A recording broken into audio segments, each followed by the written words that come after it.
चलिए अब हम लीचेट-लेयर प्रिंसिपल के सेकंड पार्ट पे आते हैं। सेकंड पार्ट मतलब it actually explains the effect of change in concentration, effect of pressure and change in effect of change in temperature. आज हम अगर हम किसी इक्विलिब्रियम स्टेट में जो एक सिस्टम में रिएक्शन हो रही है और इक्विलिब्रियम अटेन हुआ है, उस सिस्टम का हम टेम्परेचर चेंज करेंगे, what will happen to the state of equilibrium on changing the temperature of that system in which equilibrium has been attained. This effect जो है temperature का, it depends upon whether the reaction is endothermic or exothermic.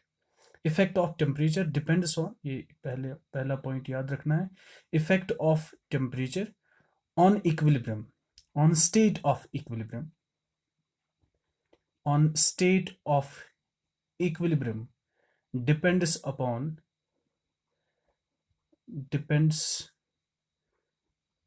upon the sign of delta h. ये मतलब क्या है? Depends upon the sign of delta h for that reaction. उस reaction के लिए डेल्टा एच का साइन क्या है? मतलब delta H negative means reaction is exothermic, that is delta H is negative, it is exothermic. क्या उस रिएक्शन का एंथैल्पी चेंज नेगेटिव है तो प्रोसेस एक्सोथर्मिक है। If delta H is positive, अगर डेल्टा एच पॉजिटिव है, if delta H is positive, process is endothermic. तो depend कर रहा है कि रिएक्शन एक्सोथर्मिक है कि एंडोथर्मिक है, तब हम बोल सकते हैं what is the effect of temperature. इसके लिए एक जनरल, अगर मैं एक रिएक्शन ले लूं, if A is reactant, it absorbs heat, ये हीट को एब्जॉर्ब कर रहा है, and it gives B, that means this process is endothermic. Here delta H is positive. Same here, अगर मैं ऐसे ले लूं, अब A gives B plus heat, this is exothermic. Here delta H is negative. तो इस रिएक्शन के लिए, फर्स्ट रिएक्शन के लिए इफेक्ट ऑफ टेम्परेचर एक है, सेकंड के लिए दूसरा है। But according to Le Chatelier principle, increase in temperature, अगर हम टेम्परेचर किसी रिएक्शन का चेंज करेंगे, इंक्रीज करेंगे, इक्विलिब्रियम शिफ्ट्स, इक्विलिब्रियम ऐसे शिफ्ट हो रहा है so that there is decrease in the temperature. ये तो है लीचेट-लेयर प्रिंसिपल, तो यही बोल रहा है, whenever we are changing the concentration, temperature or pressure, the equilibrium shifts in such a way in order to decrease the effect of that change. जो हम चेंज कर रहे हैं उस चेंज का इफेक्ट कम होना चाहिए। तो अगर यहाँ पे एक रिएक्शन है, this is endothermic reaction, that means in the forward direction heat is absorbed, but in the backward direction when B gives A, during that process it gives heat. अगर मैं यहाँ पे टेम्परेचर इंक्रीज कर दूं, increase in temperature, तो यहाँ से equilibrium ऐसे शिफ्ट होगा, जो आप यहाँ से इसको हीट सप्लाई कर रहे हो सो दैट इस temperature increases, it will absorb that heat. जो आप एक्स्ट्रा हीट उसको दोगे वो उसको एब्जॉर्ब करेगा, that means it will increase the endothermic process. Increase in temperature favours the endothermic process, increase in temperature favors या shifts the equilibrium in that direction where heat is absorbed, favors endothermic process, क्योंकि endothermic processes में ही वो heat absorb हो रही है। Increase in temperature favours endothermic process, और we can say, और shifts the equilibrium, endothermic increase in temperature shifts the equilibrium in that direction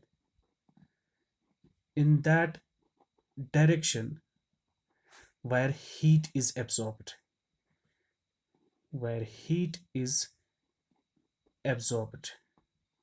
and decrease in temperature favors the exothermic process। अगर आप temperature कम करोगे तो वो reaction ऐसे shift होगी कि वहां से ज्यादा हीट रिलीज हो, so that there is increase in temperature, और I can say decrease in temperature favours exothermic processes. क्यों एक्सोथर्मिक प्रोसेस, या मैं बोल सकता हूं एक्सोथर्मिक प्रोसेस, और shifts the equilibrium in that direction where heat is released, ये मैं बोल सकता हूं। और decrease in temperature shifts the equilibrium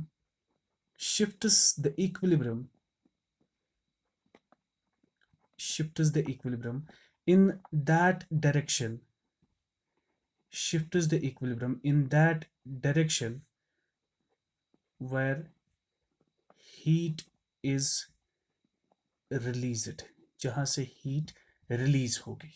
this is the concept of effect of temperature. अगर मैं एक एग्जांपल ले लूं, if I will give the example this N2 gas plus 3 times H2 gas, it gives twice NH3 which is a gas. Here delta H, जो delta H है, it is minus 92.4 kilojoules per mole approximately. Minus 92 point, this minus means it is an exothermic process. That means when N2 and H2 combine, they give ammonia. During that conversion they release heat. That means forward reaction में heat absorb हो रही है और backward process में heat release हो रही है. अब हमें ज़्यादा से ज़्यादा अगर अमोनिया बनाना है, हमें ज़्यादा से ज़्यादा नाइट्रोजन और हाइड्रोजन को कन्वर्ट करना इनटू अमोनिया, क्या ये प्रोसेस लोअर टेम्परेचर पे होगी कि हायर टेम्परेचर पे? Since the process is exothermic, this process is exothermic, that means if we will decrease the temperature, जितना हम यहाँ पे टेम्परेचर कम करेंगे, ये इक्विलिब्रियम ऐसे शिफ्ट होगी so that more and more heat is released. That means this process is an exothermic. This process will be favored at low temperature. That means more and more ammonia will be formed at low temperature. That means this process will be favored. This process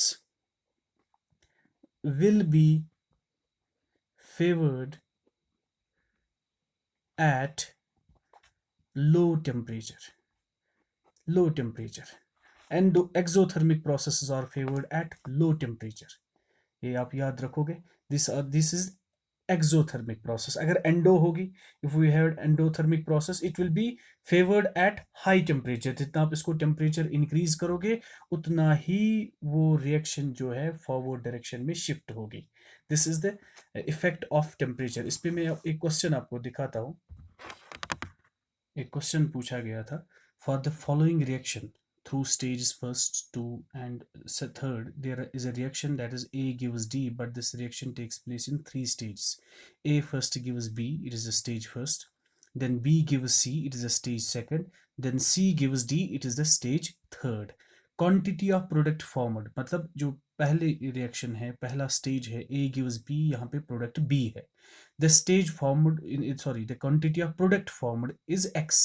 अगर इन products का इन different stages में amount जो है वो quantity जो है वो x है, and it varies, this amount of x that is product amount varies with the temperature T as given. जो नीचे ग्राफ में दिया है कैसे वेरी हो रहा है. Select the correct statement. फिर हम देखेंगे स्टेटमेंट्स क्या है एक एक करके.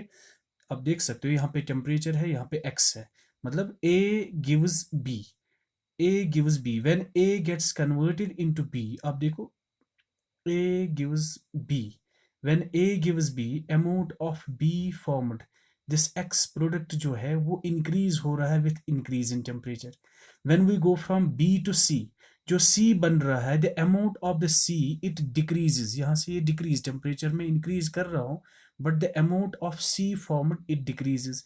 Then we move from C to D. On increasing the temperature, the amount of D formed it also increases. जो पहला इसका स्टेटमेंट है, पहला मैं वो देखूंगा कि वो सही होगा कि नहीं.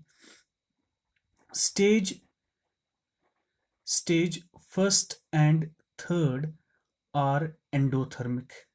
ये स्टेटमेंट है, हमें बोलना कि कौन सही है कौन गलत है. But second is exothermic. Stage first और थर्ड एंडोथर्मिक है. ये हमें कैसे पता चलेगा? अगर प्रोडक्ट जो है, प्रोडक्ट की कंसंट्रेशन जो है टेम्परेचर इंक्रीज करने से बढ़ रही है, you are increasing the temperature and equilibrium shifts in the forward direction. ज्यादा से ज्यादा प्रोडक्ट बन रहा है टेम्परेचर इंक्रीज करने से, that means it will be exothermic. अब देखिए स्टेज फर्स्ट और थर्ड ये बोल रहा है. फर्स्ट स्टेज में ए ओ कन्वर्ट हो रहा है बी में, थर्ड में सी कन्वर्ट हो रहा है डी में. तो दोनों में क्या हो रहा है? The concentration of product increases with temperature. वो कौन सी प्रोसेस होती है जिसमें कंसंट्रेशन इंक्रीज हो रहा है, प्रोडक्ट की फॉर्मेशन इंक्रीज हो रही है with increase in temperature? They are endothermic processes. It is right, that means first and third जो है वो एंडोथर्मिक है, लेकिन जो सेकंड है वो एक्सोथर्मिक है। ये हमें कैसे पता चल रहा है? क्यों?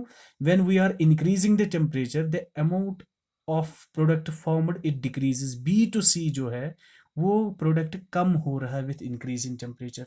That means this statement is right, ये स्टेटमेंट सही है। सेकंड स्टेटमेंट देखते हैं क्या बोल रहा है। Stages first and third are exothermic, first and third are exothermic, ये तो गलत ही होगा। फर्स्ट और थर्ड जो है क्या ये एक्सोथर्मिक है? एक्सोथर्मिक तभी होता जब हम टेम्परेचर इंक्रीज करने से प्रोडक्ट की कंसंट्रेशन कम होती, ये भी गलत स्टेटमेंट है। फिर और एक third statement, stage second and third, second और थर्ड स्टेटमेंट ये तो अलग अलग है, ये तो एक ही हो ही नहीं सकते, क्योंकि बी और सी में डिक्रीज हो रहा है, सी टू डी में इंक्रीज हो रहा है, ये एक ही हो ही नहीं सकते।